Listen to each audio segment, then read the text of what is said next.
Do I like Hulk Hogan? No, I don't. I think he's a phony piece of shit. Never. Can't trust him. And Hulk Hogan goes, well, if I'm an N-word, I'm a good N-word. Hulk Hogan's death opened the floodgates. Wrestlers are finally exposing years of predatory manipulation, what some now call grooming. From sex scandals to targeting vulnerable talent, the stories are disturbing. Even his daughter's recent claims suggest something sinister, and one accuser has tapes to prove it. Let me fill you in. The sex tape saga. Let's start with the elephant in the room, the sex tape scandal that literally bankrupted Gawker Media and got Hogan a $140 million payday. But the real tea about how this all went down? Most people have no idea about the actual story. Enter Bubba the Love Sponge. Yes, that's a real name. And yes, this story is about to get as wild as that name suggests. So apparently back in 2007, Hogan was going through his divorce and was staying with his friend Bubba. And get this, according to Bubba himself, Hogan was literally suicidal at this point. He was suicidal. I had to take a gun away from him at one time. He was going to kill himself. So Bubba, being the good friend he was, basically told his wife to take care of Hogan, if you know what I mean. And I said, hey, Heather, have a little sexy outfit on and take care of my boy when we get home. Now, Bubba claims this was all consensual between 3 adults, but here's where it gets messy. The whole thing was caught on Bubba's home surveillance system, and according to Bubba, an employee stole the footage while he was going through his own divorce. Well, one of my employees stole it.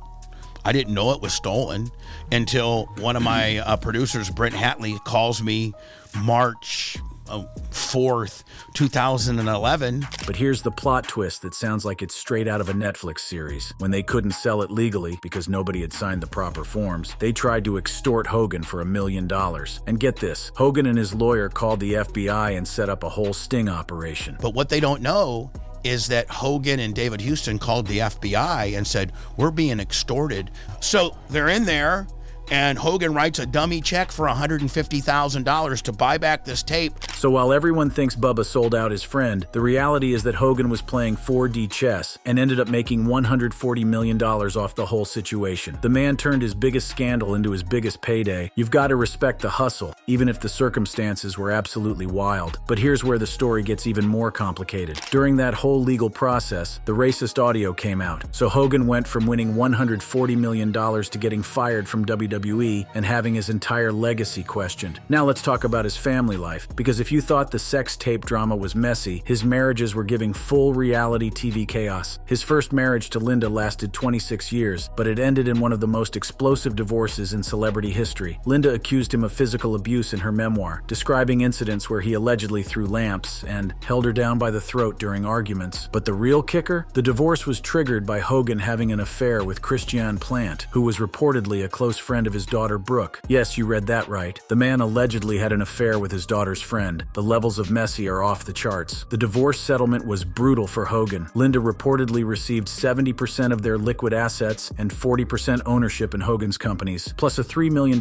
property settlement. Hogan later claimed this left him financially strained, which makes his later $140 million Gawker settlement even more wild. And speaking of his kids, let's talk about that whole Hogan Knows Best reality show era, because looking back at it now, some of those interactions with his daughter Brooke were questionable, to put it mildly. In March 2025, Brooke actually came forward with allegations against both her parents, describing their behavior as inappropriate and calling them sex addicts. The family dysfunction was real, y'all. Linda revealed in a 2025 video that she hadn't spoken to Brooke in nearly 8 years, and she blamed Hogan for the family rifts. Just days before Hogan's death, Linda posted this weirdly nostalgic message about their good old days, which had people conspiracy theorizing about the timing. Then there's the whole situation with his son Nick and that car crash in 2007 that left his friend permanently disabled. Hogan's reaction? He made some absolutely wild comments during jailhouse phone calls, suggesting it was God's will and expressing relief that Nick wasn't reincarnated in a worse state. The lack of empathy was concerning. But here's something that really shows Hogan's character. Even his business relationships were toxic. Remember the whole Belzer incident from 1985? Hogan injured TV host Richard Belzer during a wrestling demonstration demonstration and had to settle for $400,000. This wasn't some wrestling match. This was Hogan being reckless with someone who wasn't a wrestler. After his first marriage imploded, Hogan married Jennifer McDaniel in 2010, but that only lasted 11 years. Interestingly, this marriage overlapped with the Gawker lawsuit drama, and while McDaniel stood by him during the trial, reports suggest the scandal strained their relationship. Then in 2023, at age 69, he married Sky Daly, a yoga instructor 25 years younger than him. Notably, his children didn't attend the wedding, which tells you everything you need to know about those family relationships. They got baptized together in December 2023, with Hogan claiming this was his fresh start. But here's what's really wild. Throughout all of this personal chaos, wrestlers kept coming forward with stories about Hogan's behavior behind the scenes. It wasn't just the racism or the backstage politics. It was a pattern of selfishness and ego that affected everyone around him. Matt Bourne, who played Doink the Clown, straight up called Hogan an arrogant F.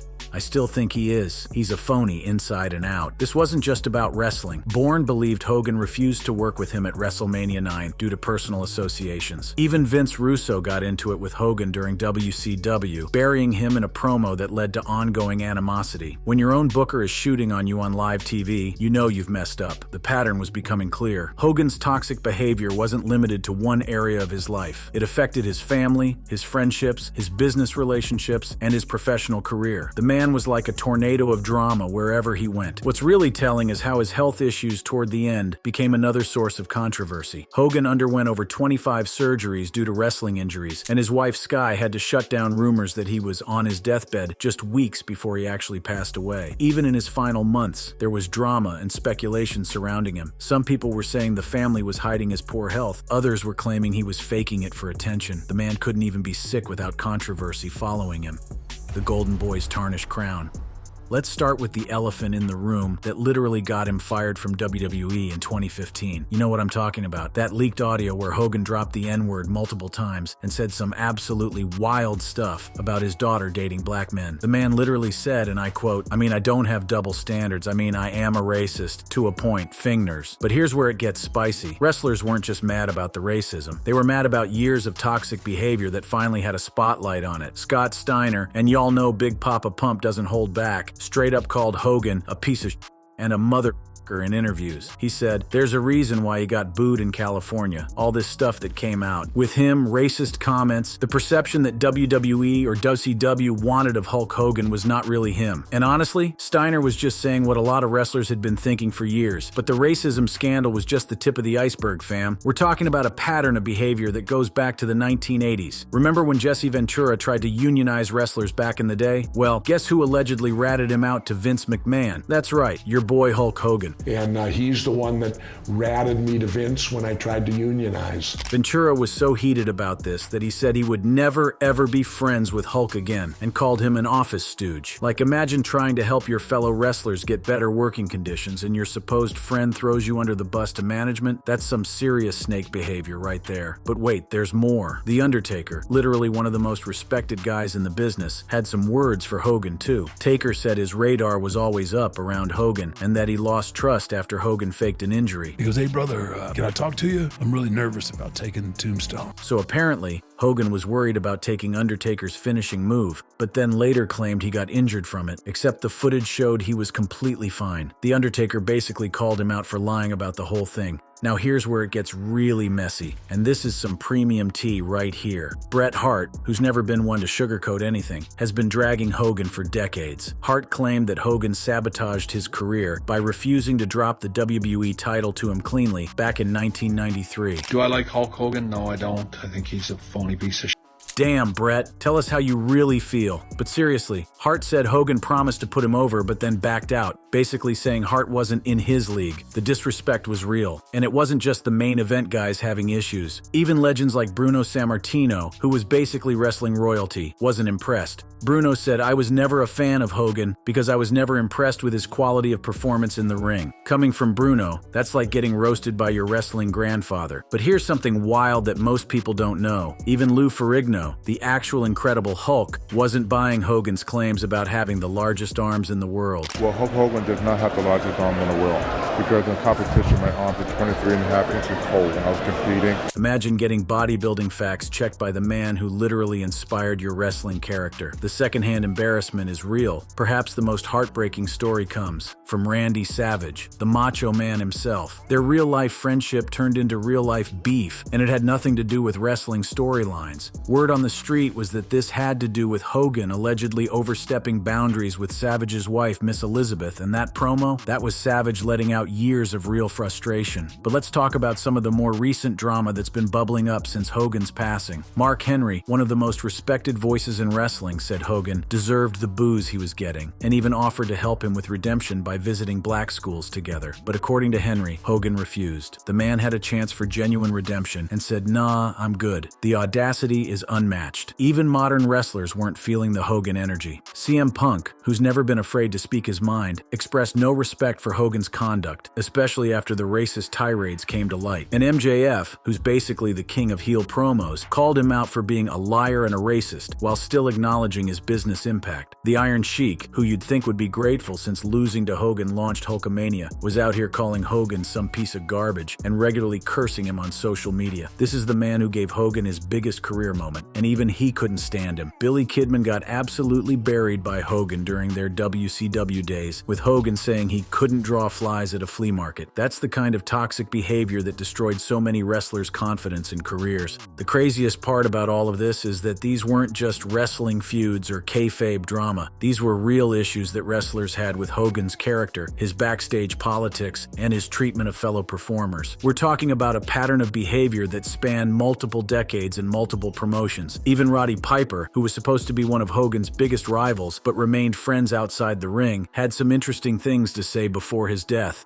I don't hear people saying all the great things he's done. Even Piper, who was trying to defend Hogan, seemed to struggle with finding positive things to say that weren't just about his wrestling impact. The toxic legacy.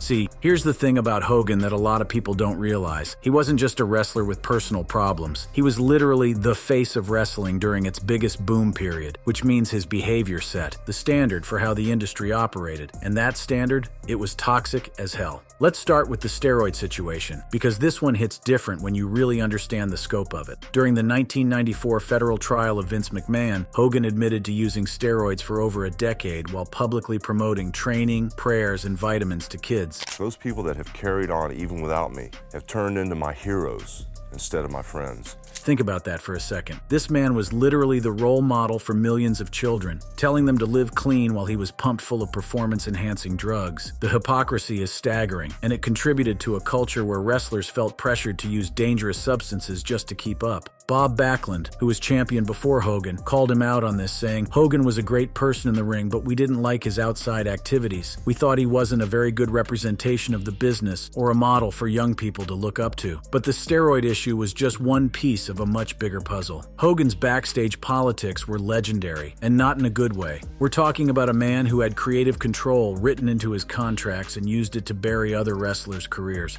Well, if I'm making twice as much money as you and you're wrestling me, is that a work? That's up. Shoot. This quote perfectly encapsulates Hogan's mentality. Everything was about him making the most money. Everyone else be damned. He literally viewed wrestling as a zero-sum game where his success had to come at the expense of others. Jeff Jarrett, speaking about Hogan's behavior at Bash at the Beach 2000, said it was the most self-centered, egotistical power play move that only benefited Hulk. This was a pattern throughout his career, using his star power to protect his position at the expense of everyone else. The damage this did to GCW was insane. Multiple wrestlers have said that Hogan's creative control and backstage manipulation contributed to the company's downfall. We're talking about $1 billion company that went out of business partly because one man's ego was more important than the business. And it wasn't just GCW. When Hogan went to TNA Wrestling, Scott Steiner literally warned the owner, "Hulk Hogan will run you out of business. He will put you out of business." And guess what? TNA never recovered from his involvement either. The pattern was clear. Wherever Hogan went, chaos followed. But here's what's really messed up. The wrestling industry kept enabling this behavior because he drew money. It created a culture where being a draw meant you could get away with anything. Let's talk about how this affected other wrestlers. Shawn Michaels had issues with Hogan changing their match plans at the last minute. At SummerSlam 2005, Hogan backed out of putting Michaels over, so Michaels responded by overselling everything in protest. Even HBK, who had his own reputation for difficult behavior, was fed up with Hogan's antics. Hogan comes over, sits in a chair, and beforehand, Vince tells me, when Hogan sits down, I want you to get right up in his face. I want your nose this close to his nose.